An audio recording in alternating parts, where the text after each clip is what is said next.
Hello and welcome to Professor Jesse's Civilization and Culture class from 1500 to the present. As you guess, we're going to look at civilization and culture. That seems kind of vague, but what that means is we're going to look at kind of how the world was built. There's going to be a little bit of history, there's going to be a little bit of art, there's going to be some politics kind of built in there. And we'll try to figure out how our world got to where it is in the present day.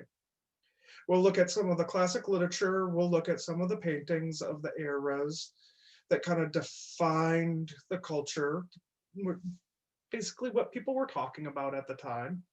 And we'll also look at kind of how civilizations grew and changed throughout the time.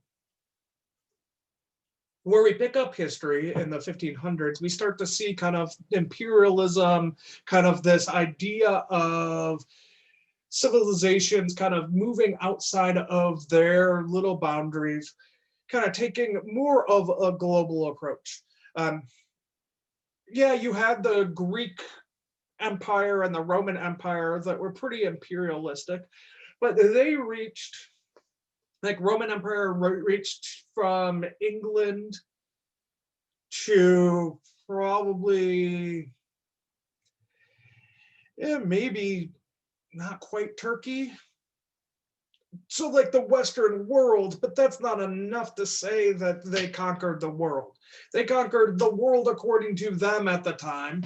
But you have in the 1500s, right? You have right before that, 1492, Columbus sailing the ocean blue and landing in the Caribbean, and you have that kind of move into what was called the New World, the Americas, which is kind of a European misnomer because guess what? People were there, right?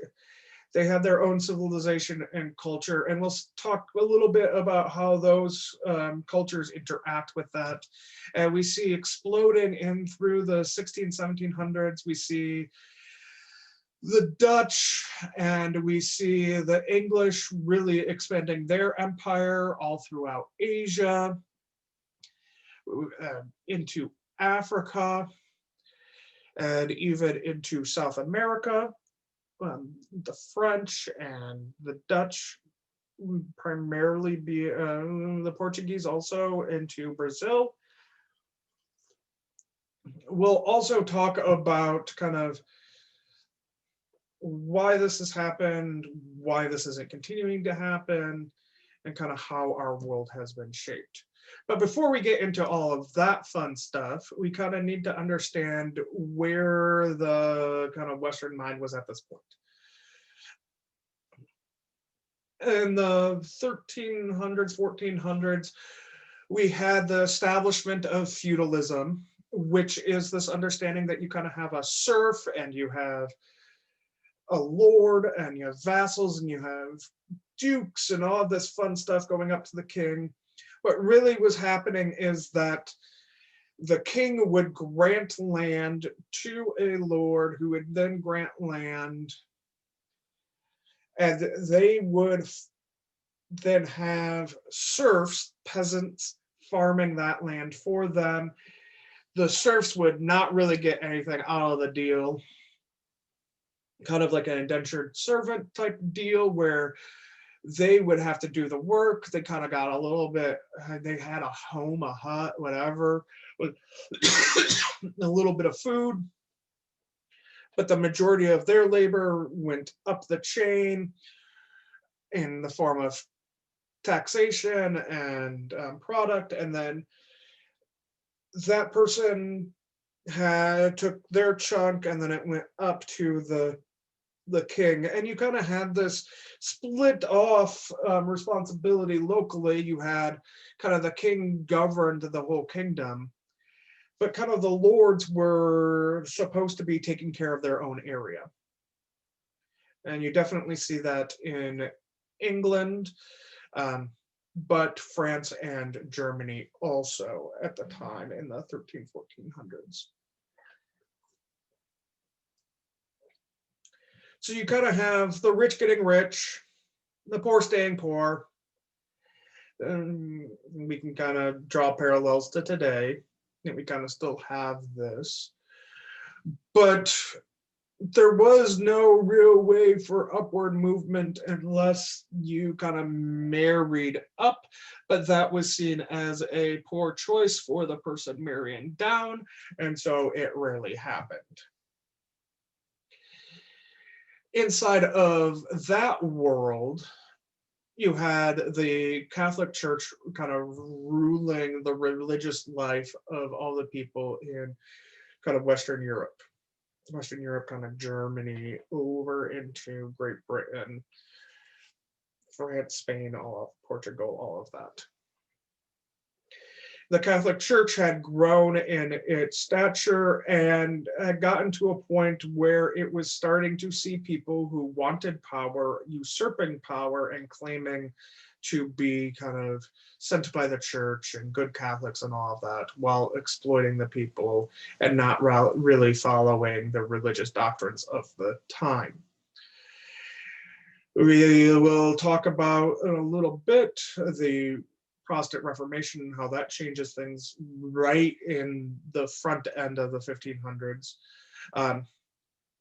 But to understand kind of one of the things that kicks this off is this idea of indulgences. In Catholic thought, you had to go and confess your sins, right? And then you would have to pay a penance to have your sins forgiven. And usually that penance was time and service, but it started to be seen as an advantageous thing for the church to get money as penance also. This was supposed to be a tax that kind of hurt people a little bit, that you kind of felt it a little bit, right? It wasn't merely just a slap on the wrist, but you felt it, and you felt guilty for the sin that you committed, and having to pay this was kind of a reminder of that sin and guilt, and was seen as a way of you paying the fine was seen as a way of you accepting responsibility and trying to make recompense of it, right? You trying to kind of see the redemptive force of it in your life. So what happened, of course, is people who had money decided to see it rather as something that stopped them from sinning, to become a fine, right? If I get caught sinning, I'll just pay the fine, right? We know that there are people who see like the law this way. If I just pay the fine, it'll be fine. I have the money, I have the power, whatever, I'll just pay it. So you have that going on, and then you have a bunch of priests, not all of them, of course. We have to not deal in absolutes here. Not everyone was bad, that decided to kind of get rich off of this system. And they would even go to people and say that you could kind of prepay for your sins. So if you knew that you were going to do something wrong, instead of feeling guilty while you did it, you felt good because you knew that you had already made the payment for it and that you were fine in the eyes of the church because your priest had taken that money for you. And you start getting priests who are kind of taking a cut off of that indulgence. And you really just undercut this whole idea of sin and salvation that is going on in the Catholic Church. And we see critiques of this coming out.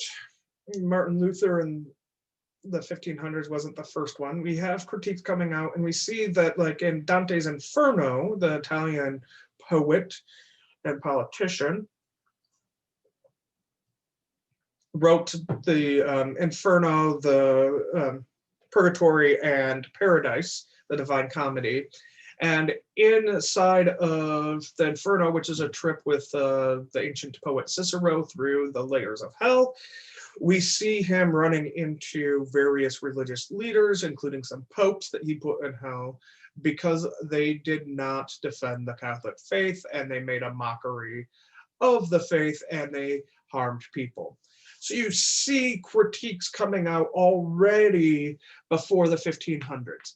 And you have calls for reform inside of the church coming out before the 1500s. Now, you might be thinking at this point, why are we spending so much time talking about the church? Well, we're talking about the church because they were kind of the dominant force at the time. Christianity had expanded since the time of Christ across to the Roman Empire, right? The Roman Empire, because it had all of these trade routes already mapped out, all of these roads, all these protections for Roman citizens. You had an easy spread of Christians moving out of the epicenter of Jerusalem into the world. And you start to have Christian converts all over the world.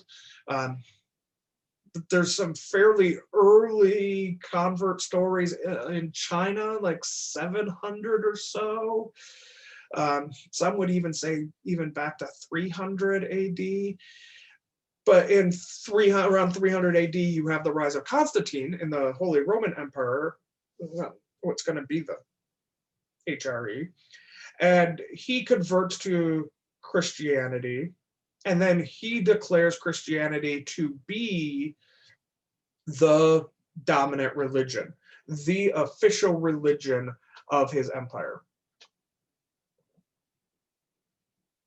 And as the Romans kind of march around and conquer under Constantine and Holy Roman Empire and all of that, you have various kind of organic spreading of Christianity, and you have some people who see it as a as politically advantageous to convert to Christianity, just so that they can share in kind of the general culture and understanding, and also they aren't seen as an enemy because they have a different religious point of view than everyone else. You see this in Norway. You see the conversion of the first conversion of a Norwegian king as kind of advantageous politically. And some people wonder if he really did commit to Christianity or just said it was a good thing. But if you look kind of at the map and your understanding, you see Christianity spreading, and you see that, right, after explorers go off from Europe into different lands, missionaries, the church kind of follows. And so you have this tied in notion of Christianity and imperialism, and the spread of culture throughout excuse me, the world.